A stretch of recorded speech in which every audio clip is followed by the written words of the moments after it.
You mentioned that a corporate consultant came up with was jumping on the quiet trend, but can we rewind? Why is everything quiet now? Where did this start for those who are just picking up the thread now? So the first time that I saw the terminology emerge, it was the quiet quitting was the first to come out. And this was really a grassroots phenomenon. These were typically younger workers who were going onto their TikTok or their Instagram stories, and they were sharing this idea that they no longer felt the value equation was right, that they were taking on too much for what they were receiving back from the organization, and that they were setting a boundary and saying, I'm just not going to do it anymore. I'm just not going to keep going at this pace. And if I do, I'm going to burn out. And I have a right to just sort of say, no, thank you, and not take on that extra assignment, not work those extra hours. I'm sorry, I have a commitment, I can't stay, which is something as a Gen Xer, that was part of what differentiated us when we came into the workforce.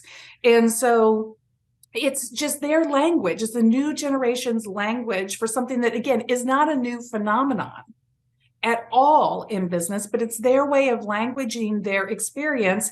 And because it was a hashtag, of course, it picked up, and then people start using that hashtag. So the very first evidence that I've seen of the quiet trend really came from workers, not from anywhere else.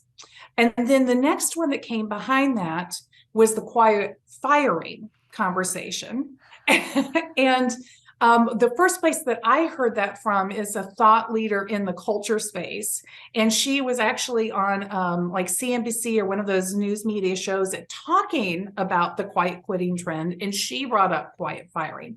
And so maybe we should define that to help people out. So quiet firing is when you, as a manager of people, make a determination that somebody has sort of hit their ceiling. You are happy to have them continue. You love their work, but in terms of their aspirations to move forward, to advance, you're not necessarily looking at them when those opportunities are coming forward. It seems so cowardly.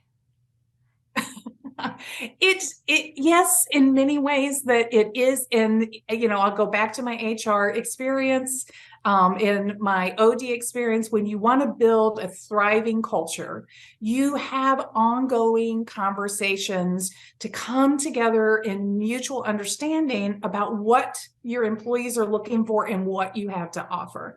And if you're having those as a normal part of your performance connection with an employee, and they're giving you an aspiration, and you might have to say, I understand why you're enticed by that. I have to be frank with you, that's probably not going to happen here.